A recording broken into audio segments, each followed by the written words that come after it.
So good afternoon, everybody. We have David Corman with us as usual on our great webinars between Sutton Summit and Corman's LLP.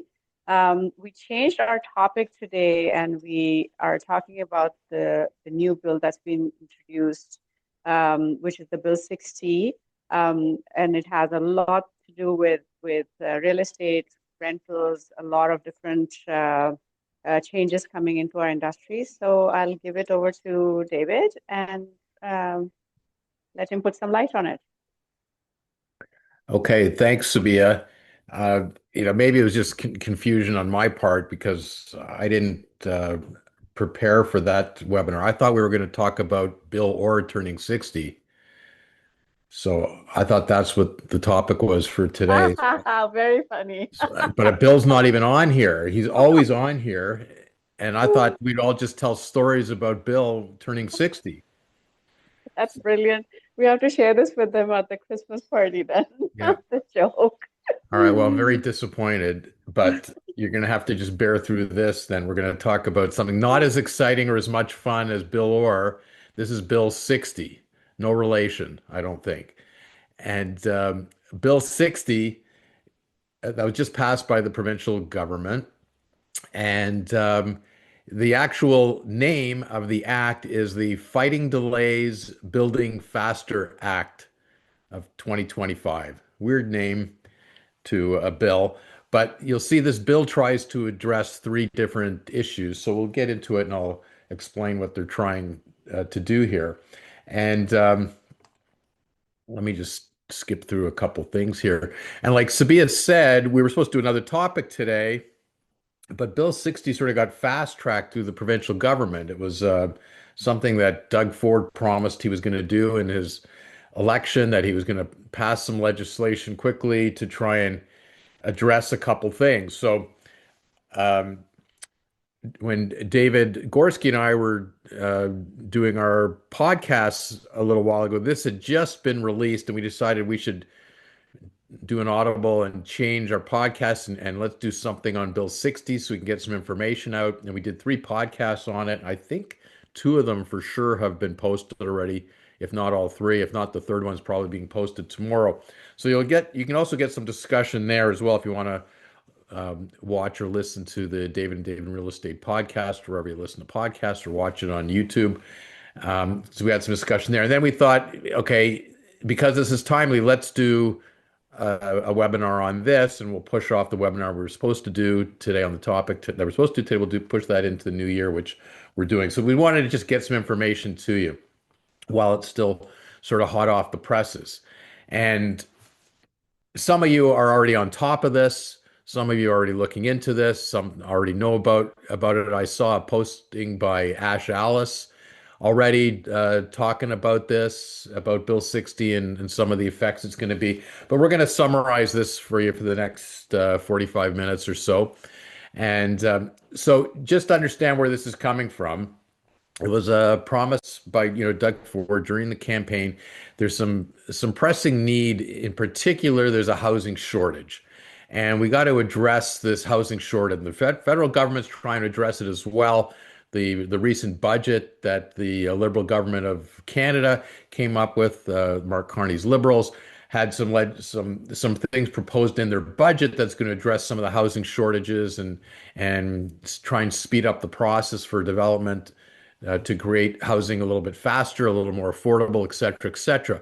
But most of housing really is the purview of the provincial government, because that's the way it's supposed to work, and it's really the provincial government that's supposed to control housing in Canada. So Ontario has also, moved to pass this. So they want to address the fact we got a shortage in housing. We need more built. We have to do something to allow developers to get these projects developed faster. Because if you say, okay, we need more housing, and then developers go give us more housing. First of all, they need some incentives. Second of all, if they start to do it today and they start the process, it's a 5-year, 7-year, 10-year process sometimes. It just takes too long to address the housing. So what can we do as a government was sort of the question, to try and shorten and streamline the process. So that's one of the main areas that this legislation is intended to tackle. Okay, and a lot of the development also falls on the shoulders of the municipalities because the developments are going to occur in a municipality, whether it's an urban area, whether it's a city. There are there are municipal governments that have a lot to say to it, and there's a whole bunch of levels. So there's things where the province has an interest, there's things where the municipalities also have an interest, and things are just getting bogged down in all the tape and processes and all the timing. So that's what they're trying to address in this, and I'll go through some more specifics on how they're doing that. The second element of this was to address issues with the landlord and tenant board and the backlog that causes unbelievable delays in resolution of matters. And I'm talking residential landlord and tenant situations and going to the tribunal there to adjudicate those matters. There's extreme delays, and there's an extreme slanting of the current legislation in favor of tenants. And tenants have just learned how to abuse the system and cause delays and hardships for landlords. And landlords can't govern their own buildings, their own properties with any certainty, even though there's legislation in place. There's just too many loopholes and opportunities for tenants to abuse the system and create uncertainty, which directly affects some of the real estate transactions that you guys are doing, because you're acting for a seller who's trying to sell a property that's subject to a tenancy, and maybe the tenant's in default and you got to get it cleaned up before you can sell the property, or because maybe a buyer is going to assume the tenancy, or maybe it's a buyer that wants the property for their own purposes, to live in it themselves. So they want to give notice to that tenant to leave so that the buyer can purchase the property, close, and move in for themselves. So there's problems in that, and we'll get into that a little more. So the purpose of Bill 60 is to accelerate approval processes, improve transparencies, and streamline procedures. And in particular, it's attacking three different acts. So these acts are all in place. The acts aren't repealed, but they're being modified and changed by Bill 60. So it affects the Residential Tenancies Act, and then it affects two acts that affect the development process, which is the Development Charges Act and the Planning Act, which governs development in the province of Ontario. So we're going to talk a little bit more about how all three of these acts are affected. So first, we'll start off with changes to the Residential Tenancies Act. Okay, so again, it doesn't abolish the act, it doesn't repeal the act, it just changes the act to hopefully improve it. So it introduces some procedural tightening so that there'll be faster dispute resolution and faster, a little more certainty in the process. There's a focus on arrears, on maintenance claims, and standardized notices. They want everything to be done the same way and with the same forms, etc. So there'll be an upgrade or a review of all the forms, and you want to make sure that everybody's using the same form, the most current form, and that you complete it properly. And any of you that get involved with dealing with this, for whether you're on the landlord side or on a tenant side, and you're going to use these forms, first thing you should do is just make sure that the forms are completed fully and completely and accurately. Dot all the I's, cross all the T's. Don't leave anything blanks where it has to be completed, because that just it gums up the whole system, and it'll just get thrown back in your face, and you'll have to start over again. So don't make that mistake, or don't let your clients make that mistake first. So the whole goal of this, of the changes they're going to make to the Residential Act, is to reduce the backlog and to enhance the enforcement mechanism for this. So they're shortening up a lot of the time frames, et cetera, for dealing with this. So I'll give you a little bit more specifics on this. So when if you're a landlord and you're dealing with arrears, there's a change to the notice periods that have to be given. So if a tenant owes rent, okay, there's an amount owing. The tenants now will have 7 days instead of 14 days, which is the way the law was, to pay any rent before the landlord can apply for an eviction hearing. So before they had 14 days, now they only have 7 days. So again, the intention is to speed up the process. Okay, now if a landlord and tenant board decision is rendered, a review can now be requested within 15 days instead of 30 days. So they're shortening the appeal period as well. They're cutting these time periods in half. The intention to speed up the process. Okay. And whatever process, whatever you're doing in trying to get through these processes, you have to make sure that you're using the landlord and tenant board approved forms. There can be no deviation from those forms. So whether it's a termination notice, an eviction notice, any type of notice, you have to use the forms. And I think part of this, they're going to review all the forms and try and streamline them and make them a little easier to use. So just check, make sure that your clients are using the most recent forms. Now, one of the changes that really impacts a lot of your transactions and your clients' transactions is the N12 notices that are issued.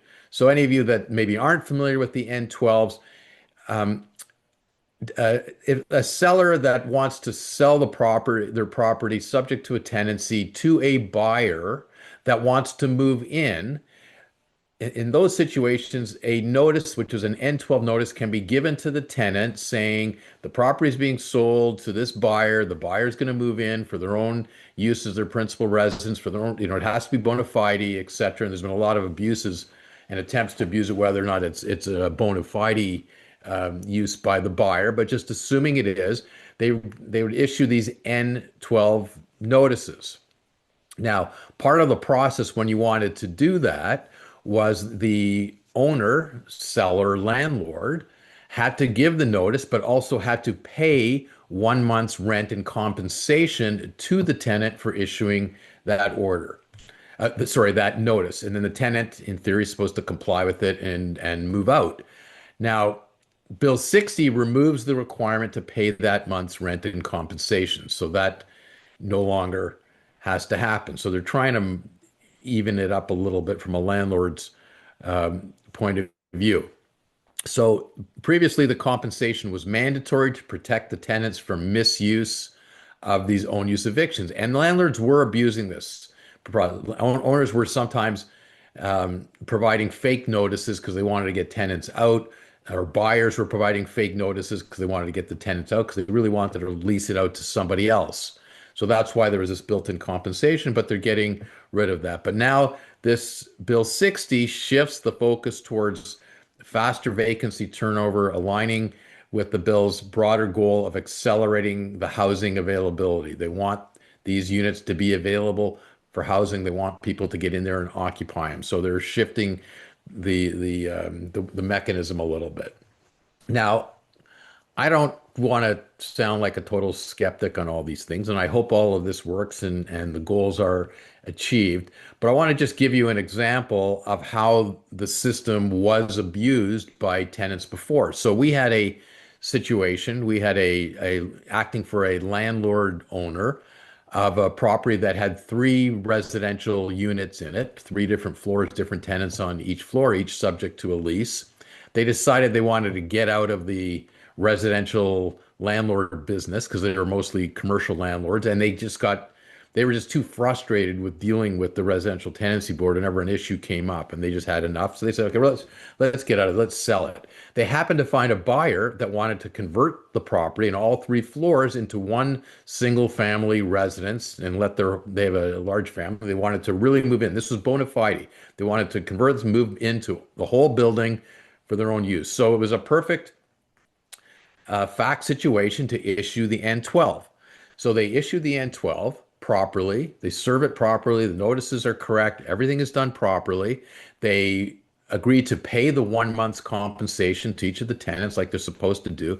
They've done everything, and they've given the date they have to get out because they have an upcoming closing date. They got a firm agreement of purchase and sale, and they got a closing date coming up. And there was plenty of notice to give the tenants the opportunity to get out in advance of the closing date. That way, on closing, the buyer gets vacant possession, and everything is good. So I get contacted by legal aid lawyers acting for the tenants, a couple different ones, but acting for the tenants. But each one basically gave the same story. Well, we understand your landlord client gave notice to the tenant to go under N12, so we want to negotiate a key deal basically with you, and for us, our clients to leave. And I said, like, what are you talking about? There's no need for any negotiation. We were under agreement of purchase and sale. We got a closing date coming up. We have a bona fide buyer that's moving in for their own purposes, and we could substantiate that. So we complied with the Residential Tenancy Act. Notice was given as required. We gave proper notice. We're agreeing to pay the compensation. We've done everything exactly the way the act says. So there's nothing to negotiate. You have to leave. And if you don't leave, then we'll just go to the tribunal and we'll get an order evicting you, your clients, and your clients will be out and we'll close our deal. There's nothing to negotiate. And they go, no, no, no, that's not the way it's going to work. Even though we agree with everything that you've said and you've done everything properly, our clients are not going to leave. And we're going to require you to go get an order if you can. But we know for a fact that you won't be able to get to court in time. They're backlogged, and you're not going to get in to get an order to get our client out before your closing date. So we're going to screw up your closing, and your client's not going to be able to close. I said, well, we might be able to extend our closing. Well, good, you might be able to extend it, but we'll be able to delay enough to screw up your closing because your buyer's not going to wait around forever to get vacant possession. And we're going to delay. And then if you get an order, we're going to appeal that. And then we're going to be in winter and we're going to go before a judge and say, you can't evict us in the middle of winter. We have nowhere to go. There's a housing shortage here. Haven't you been reading the papers, Judge? They can't find another accommodation. We need 3 more months. We need 6 more months, and we're just going to screw up your whole closing because we're going to get a sympathetic judge, and we do it all the time. So I basically said, well, that sounds to me a lot like extortion or blackmail as opposed to complying with the Residential Tenancy Act. And the lawyer said, yeah, call it whatever you want, but that's how we're using the system. And one of the tenants wanted, I think, $15,000. One wanted about 20, and one wanted 22 or 25,000 or something like that. In exchange, give us that money. In exchange for that, I want that money paid in trust to our lawyer. And then upon vacating, we'll sign an agreement that as soon as we vacate that lawyer can release the money to us. And we'll do that in advance of your closing, and then your client can close your transaction. That's the way the current system seems to be working. So our clients ended up deciding to do it. They succumbed to this extortion and they decided they're going to pay this because it was the only way they would have certainty of being able to go ahead with their closing of the transaction. Otherwise, they'd be in breach of their closing. If their closing fell apart, they could be sued. They'd have to go back to the market, put it on sale to someone else, and they could run into the exact same situation from these blackmailing tenants. So they paid those amounts up because they've determined that was in their best interest to do that instead of trying to get into court and get court orders and get eviction notices, etc. So that's just an example of how tenants have been abusing the system. So that's part of what Bill 60 is trying to address, to take that leverage away from a tenant and force a tenant to comply with what the act says. So the tenants have to know that when a notice is issued and they have to attend court on a certain date, they better be there that date or the order is going to be issued against them. And if there is an order issued that they have to leave or they have to pay arrears, whatever they have to do, they have to do it and they have to pay it, or a judge will actually throw them out in a timely fashion, because that's the only way to balance the process and make it really fair to landlords and tenants. Now, I'm just as sympathetic to tenants as I am to landlords, depending on who's retaining me. But to me, I want there to be an inherent fairness in the system. The law is what it is, and everybody has to comply with the law and not abuse the system just because there aren't enough judges around for people to get in and hear these things and get out. And that's the problem. That's what was really gumming up the system. There weren't enough adjudicators. So that's what the bill is really trying to address here. Okay. So that's just an example of how the abuses go. Now, if a tenant wants to dispute a payment, let's say there's a claim for their arrears, whether they said, I didn't pay all the rent that I owe because the landlord didn't do something, the place is in disrepair. I don't agree with the amount that they're claiming. I think it should be a different amount. So the tenant can have their day in court and dispute it as much as they want. But under the new Bill 60 change, they first have to pay 50% of the amount being claimed by the landlord before they can go and have their day in court and dispute and put up their defense. So that's sort of the government saying to a tenant, you know what, you can dispute if you want, but first put your money where your mouth is, put up some money and show some good faith that you're going to pay it, because maybe you don't know 100%, but for sure you're going to probably owe 50%. So at least put that up and you can still dispute it. And if you think you're entitled to that 50% back, then you convince a judge and you'll get that back as well. So that's again an attempt to even the playing field a little bit for tenants and landlords. We'll wait to see how landlords react, because the skeptic in me says, well, a landlord might decide to claim way more than they're really entitled to try and force a tenant to pay 50% of that claim into court, which the tenant can't afford to, in order to dispute it. So we'll see how long it takes a landlord to try and figure out how they can screw up the system and take advantage of it. But anyways, that's the change that's been brought in now. Okay. And the whole intent is to discourage frivolous defenses and make sure there's good faith disputes, and that parties should have their day in court, but they can't just not pay and not pay and not pay and not pay and delay and delay and delay when they know that at the end of the day they're going to have to pay something. So here they're now saying, okay, you got to pay something to show good faith, and then you can have your day in court and raise any defenses and dispute to your heart's content, but show some good faith. So we'll see if there's any abuses that'll come from the landlord side of this. Now, there were some also operational enhancements that were built into Bill 60. And none of these changes are going to work unless the province appoints a lot more adjudicators. So that's what the proposal is, that they're going to appoint a lot more adjudicators and administrative staff to deal with this. Because if they can't deal with this in a timely fashion, all these changes are not going to be very effective. But the intention is good, right? So as much as I'm a skeptic, I'm hopeful that they are able to come through with this, because it's exactly what they need. You need some certainty. You have to know that you can apply in a short time frame, get your day in court, get these things adjudicated, get orders, and get the orders enforced. And if they can do that, it works to the benefit of the landlord and the tenants, because they know how the rules are, how they're going to be enforced, and they can play in accordance with what the act requires them to do. So there's also going to be more transparency in the system, and public disclosure of what the backlogs are, and how how they're going with their reduction of the backlogs, etc.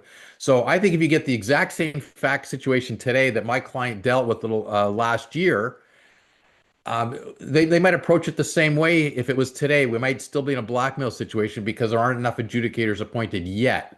But at some point, if this works, there will be an opportunity to get in hearings, and that should eliminate those blackmail opportunities. So I'm hoping that this works, okay? Because we need faster scheduling and faster dispute resolution for any of these changes to be effective. So that's Residential Tenancy Act, okay? And I hope it's all going to work. The next thing they're doing is making changes to Development Charges Act. So just to give you an idea what development charges are, any development, okay, no matter what you're developing, you're creating a subdivision, you're putting up a condominium, you're doing townhouses, you're doing detached homing, linked homes, whatever it is. Okay, you're basically taking a piece of land, maybe it was vacant, or maybe it's a piece of land in the middle of the city of Toronto that had 6 houses on it, and the houses are being torn down, and instead of 6 families living on that piece of land, you're going to put up a condominium that's going to hold 200 units.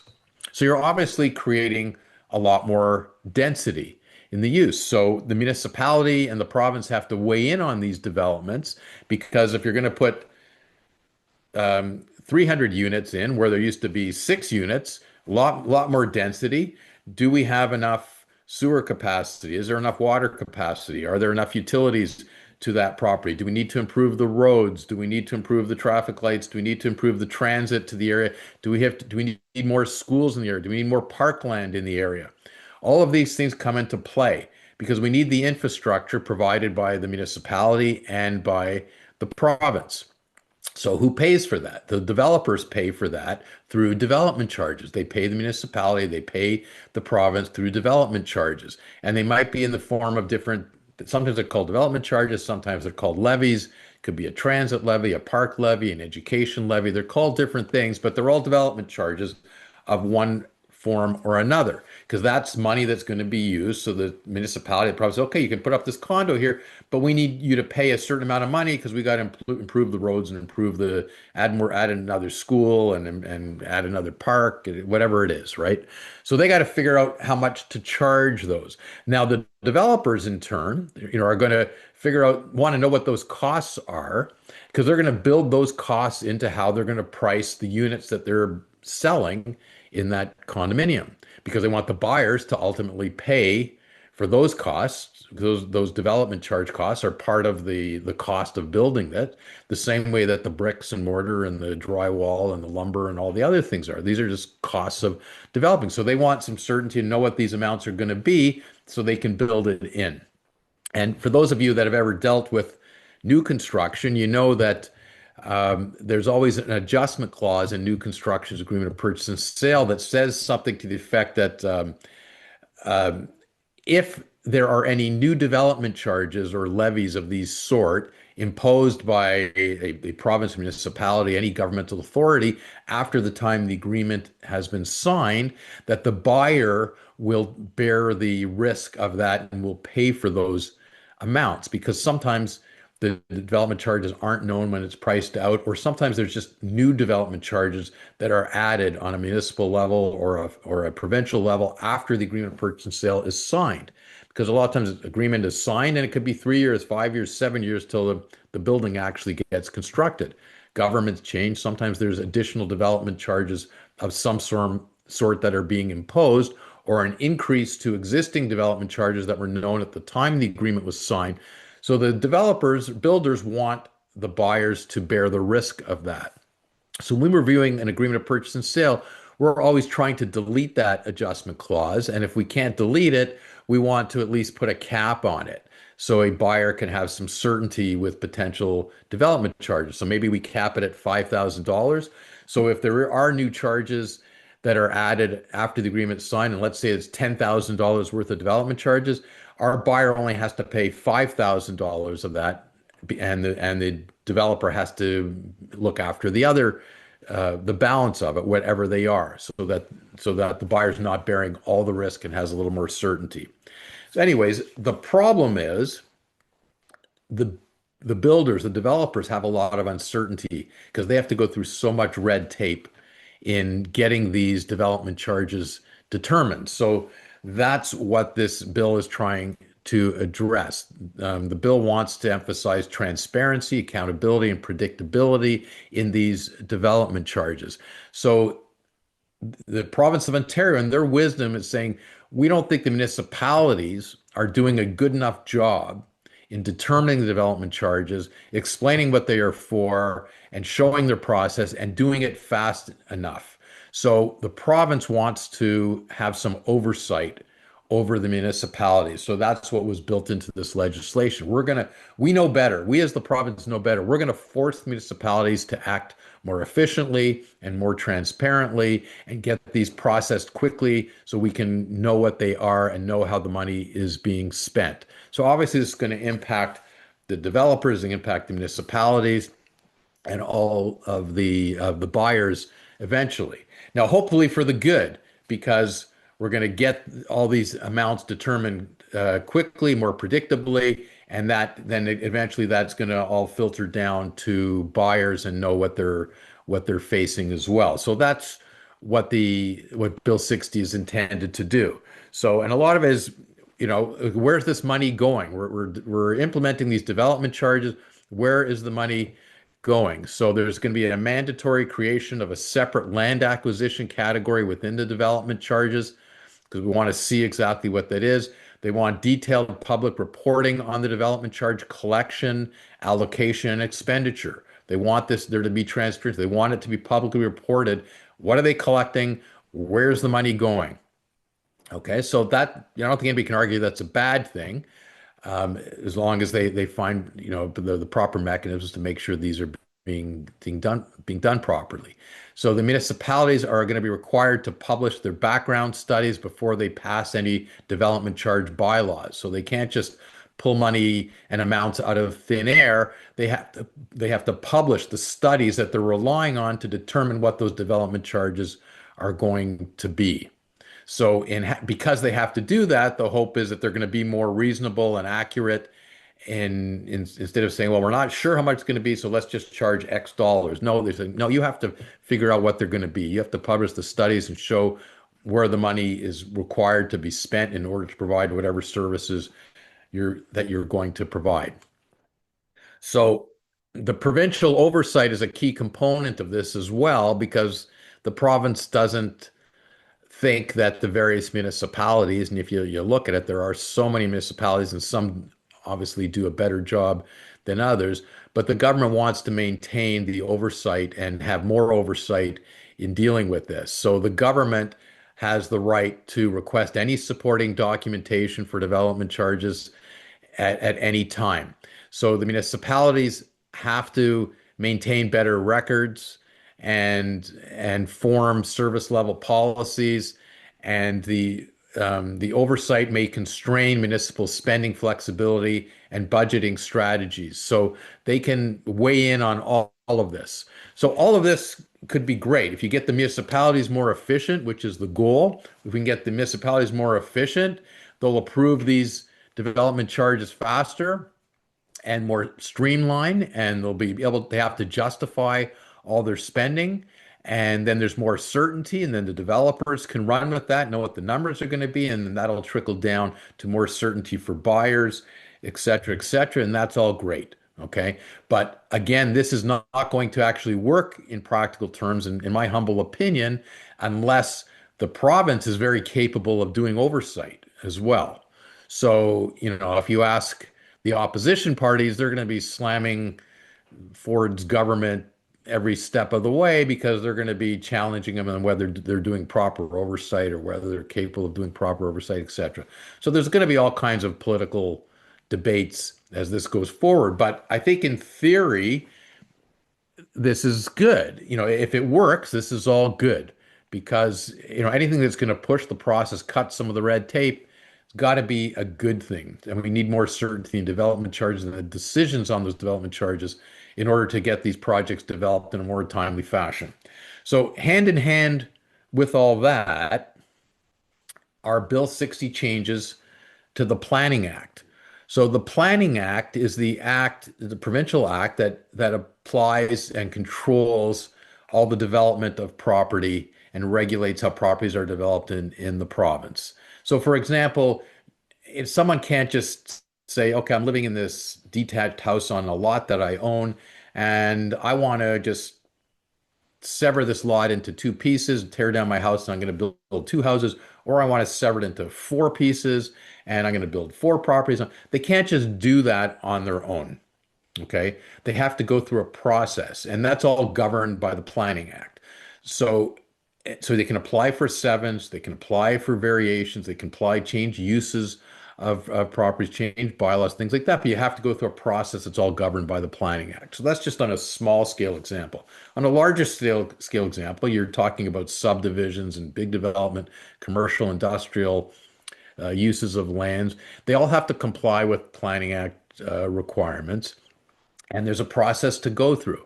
So yes, our goal is to get more developed in a faster time frame, in particular to address the housing shortages.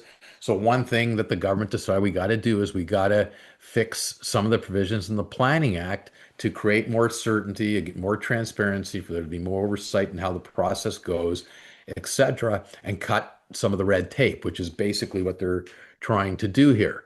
So they're amending the Planning Act, and then they're hoping that the result of that is going to accelerate the process to create more housing. So the amendments target faster approvals and more streamlined municipal process. Because even though it's the provincial law is the Planning Act to govern control of development, et cetera, the Planning Act right in it allows the province to delegate a lot of the actual authority for determining things like severances and variances and things like that. That authority for dealing with it is delegated to the municipalities. So, because the province generally can't handle all that, and it makes more sense for the municipalities to weigh in and have their own hearings on that. But some of them are doing it efficiently, a lot of them are not doing it efficiently. So now there's going to be some amendments to try and make this a faster process, streamline it, and allow the province, make it clear to municipalities that even if the municipalities are still doing it, there's going to be oversight by the provincial government, more oversight. Okay. And there's a shift towards stronger provincial coordination of the planning tools. And the province can't um, just get out of the game and leave it all to municipalities because municipalities are joined or just naturally joined. You have transit in one municipality, it leads to transit in another. Sewers and water systems and electricity, it all goes from one to another. It leaves one municipality, goes to the other. So there is some coordination that's required in order to get things approved. Transit, you got a highway that goes from one municipality to another. You've got other roads go from one to another. You've got subway systems that leave one municipality and enter into another municipality. So there has to be some coordination for this. So there's an attempt here to unlock some of the land supply and address and coordinate the transit condition, corridors, et cetera, to make sure that it all will work together so that things can be developed again in a more timely fashion. So that's what they're hoping to do. So they're going to accelerate the approvals and expand the ministerial authority over this. So they're going to, just like in the Residential Tenancy Act, they're reducing the notice periods. Because whenever you're going to, you want to do something as simple as a severance or a variance, or if you're trying to proposing a plan of subdivision, you have to give a public notice. That's a requirement under the Planning Act. So they're reducing the notice periods. Instead of it being a 30-day period, they're cutting it in half. So it'll only be a 15-day period. So now we've saved some time just with that. So they're going to try and shorten all the notice periods so people can still weigh in and have their say and respond to these notices, but they have to do it faster. And they want these time periods reduced. In addition, the minister, that's the provincial minister, may intervene in local decisions or issue expedite directives. If the minister thinks that the municipalities are dragging their feet on something or not responding fast enough, or something, then they can intervene and just take over the process or issue orders or directives that change it. And I've already recently experienced a proposed development up in Muskoka, where it happens to be provincially owned lands that is up for development, but the lands are located in a municipality. But in order to get this developed on a more expedited basis, the province is trying to freeze out the municipality from even having input on it and saying, because normally they would just go back to the municipality, say, we're putting this up for sale. Whoever's going to develop this has to comply with all your municipal requirements and approval processes. And the province saying, you know what, we're going to bypass that. We're just going to go directly and deal with this directly and not involve the municipality. So the municipality and the region are sort of up in arms over that because they have a lot of local concerns. Like, are there enough roads leading to this development? Are there enough services that'll be provided here? Where is it all coming from?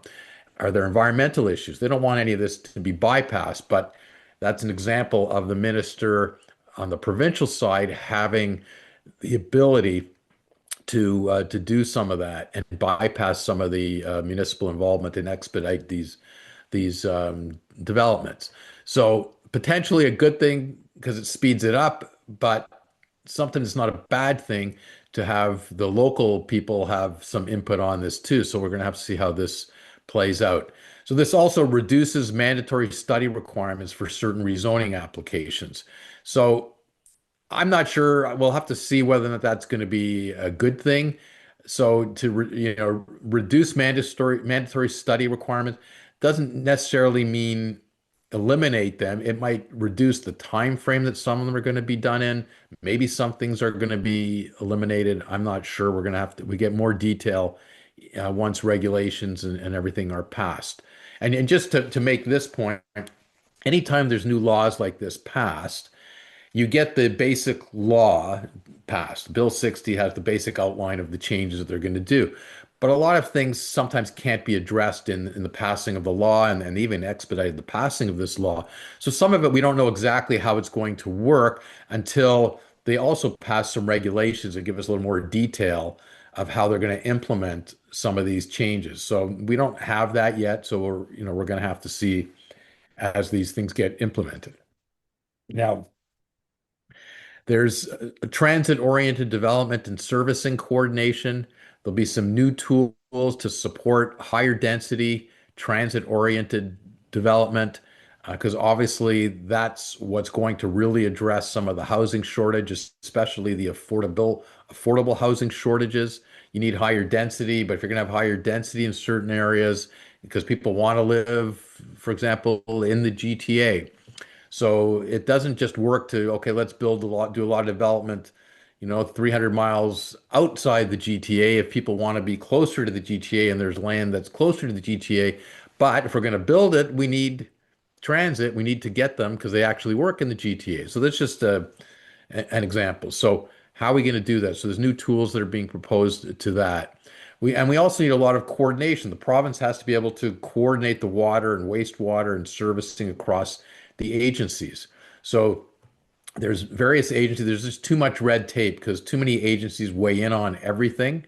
Agencies within the provincial government, agencies within the municipal governments, and there's too much overlap. So they're going to find ways to coordinate all this and not duplicate what's being done across the different agencies. So they're trying to address that. Again, the goal, eliminate as much red tape as we can, shorten time frames, get things approved, get things processed, get the shovels in the ground and get them developed and get them built, get people in there. Because no matter how much you try and do that, it still takes a while to physically construct. So let's eliminate the non-construction part of it and reduce it as much as we can and let the shovels get in the ground and start building.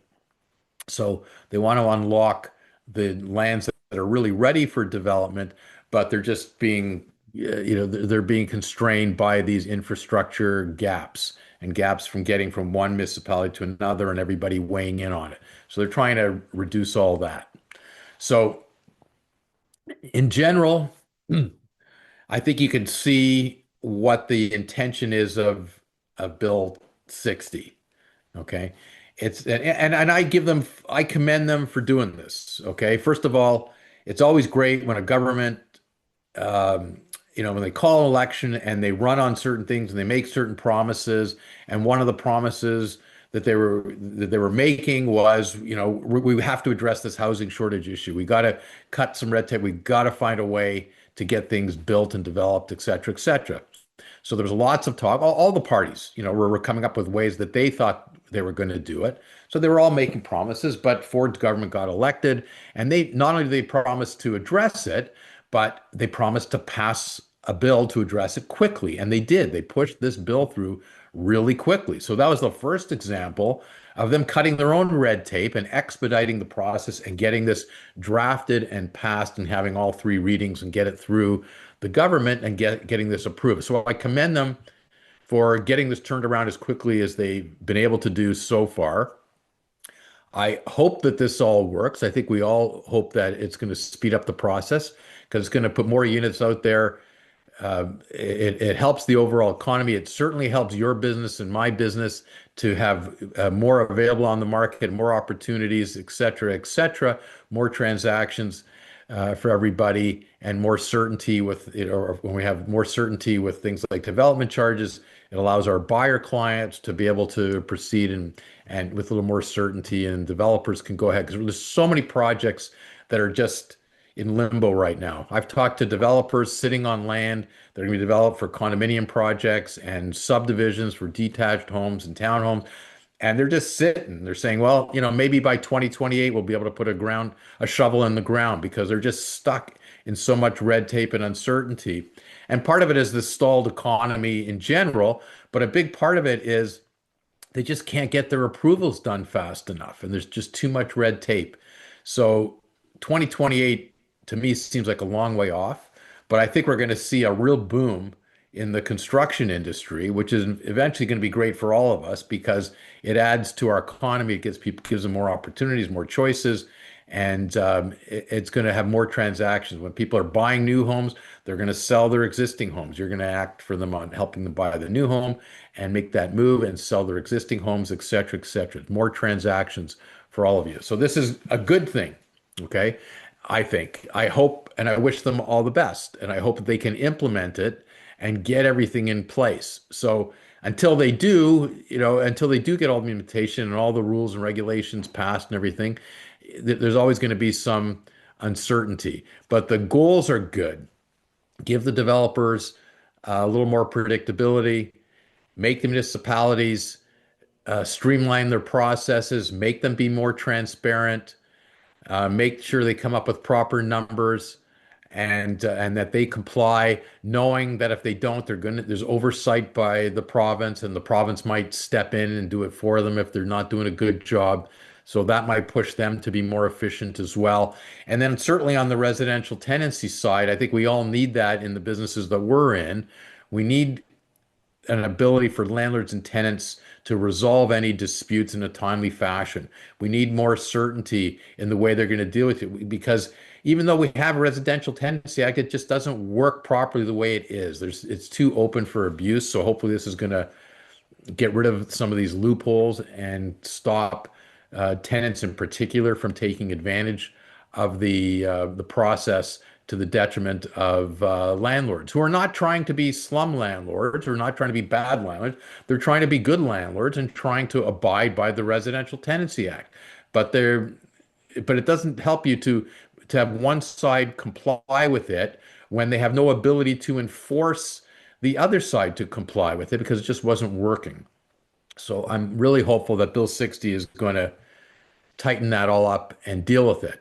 Now, none of it is going to work until they actually increase the number of adjudicators and make sure there's enough people on the adjudication level and on the administration level available for it to work. Because until that happens, we're still sort of spinning our wheels and stuck in the same process. Because we can give someone a tenant 15 days instead of 30 days, but if you still can't get a hearing date 15 days later, where are you? So we haven't gone anywhere. So we're not going to get there until we know that, you give 15 days notice and you're going to get a hearing right after that. And you're going to get a decision right after that. And you're going to be able to enforce that decision right after that. When we get to that point, it's a win-win for everybody, including tenants, because tenants have to know how the law is going to be enforced. And once they know that, we're going to get rid of all those attempts to abuse the system and blackmail landlords like my client experienced a little while ago. So anyways, that's an oversight in how this is going to impact everything. So I'll stick around if you have any questions. I hope to be able to answer them. So I'll throw it back to you, Sabiha.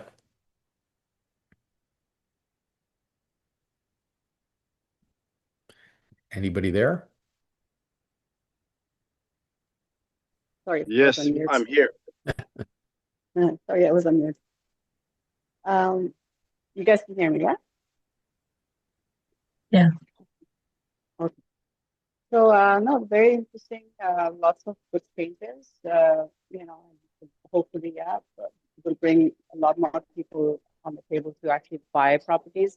I think landlords were scared out of their minds with all these new regulations that were put in a few years ago, and made it absolutely impossible to be a landlord in Ontario. But they are really looking forward to all of these changes that are coming up. As far as when the dates of them being in process, David, do we have a timeline of when the bill? I know bill has been passed, but when will it be implemented? The bill has been passed and the implementation is supposed to be underway. Like I haven't seen regulations yet, so I don't know what they're still going to do. I don't know if I haven't seen whether the forms have been, on the residential tenancy, if that's been updated or changed yet. I haven't looked yet. I'm not sure, but anyways, if anybody's in a situation, I encourage you, go to make sure you're going to the provincial website, to look and get the most recent forms, etc., Right. and see what's on there.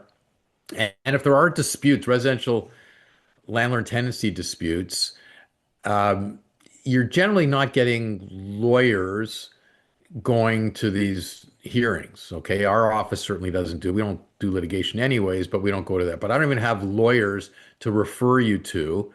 Mm, It's paralegals that generally paralegal. do these things. Yeah. They're there, and you guys have some paralegals that you use all the time, and that's eventually they're going to know way more about this than I am on the residential tenancy side, and they're going to know how the system's working and how long it's taking them to get in and to get a hearing and get in and out, etc., and to see if the backlog is actually going down and are they getting more timely decisions and are the judges enforcing the decision. So time's going to tell. Right. Okay. Mm. Yeah, I have a good list of paralegals that Jonathan had once shared with me, and people that have used them. I think I have 3 or 4 on that list. They've been always very happy. But any questions, anybody that you want to put forward with what was discussed today? I have a question. Yeah, go ahead. David, all these things that you said is about non-paying tenants. What about a paying tenant? If somebody wants to buy a house and move in themselves, but the tenants are not leaving because they've been there for 5, 6 years, they're paying Yeah. rent, and they don't want to leave. Yeah, well, it's not all about a non-paying tenant, okay? Whether the tenant is in arrears or not in arrears, if a buyer is buying it bona fide to move in, let's just assume that it is. It's real, right? It's not just an attempt to get a tenant out so they can put in another tenant at a higher rent. But if it's real, so it doesn't really matter whether that tenant is in default or not in default. The tenant can be in good standing, and there is a mechanism to give the tenant notice. They give them that N12 notice, and they have to leave. Okay. The problem was the enforcement of that N12 notice, and the tenants were abusing the system and just refusing to comply with it and making the landlord go to court to get an eviction order and then get that order to a sheriff to physically come and throw them out. Because the reason they're doing all that is just to delay and delay and delay because they screw up the closing date. Because as you know, when you sign to sell it to this buyer that wants to move in, there's a closing date. And if you don't give them vacant possession by that closing date, you can't close. And now that seller's in default of that agreement of purchase and sale. And that agreement will fall apart. And that seller could be sued because they're in breach of that agreement. They didn't get vacant possession. So that owner could have been acting in good faith, done everything right, like my clients did, gave proper notice, should have been able to get him out, but the tenants just refused to leave, and the seller just can't get that order from a court in time because there's too much of a backlog. So that's the problem. So they're trying to eliminate that backlog. So if they eliminate that backlog and shorter the time frame to get into court, so that the landlords can get an order against the tenant requiring them to leave, whether they're in default or not in default. They can get an order to get them out, and that order will be enforced. Then it won't screw up the real estate transaction. It'll close on time. So that's the goal. Yeah, and even when landlords have to use the property for themselves, now that there's provision for that as well. I'd shared some of the details on the WhatsApp chat that we have. So if you go to it, and I've kind of highlighted some of the major differences. So just check that out as well. All right, thank you everyone, and hope to see you all on Monday, including you, David, at our Okay. Christmas party. And Yes. yeah, And we could talk about Bill Orr at the Christmas party. absolutely, on the mic. Okay. All right, bye-bye. Okay. Bye, everybody.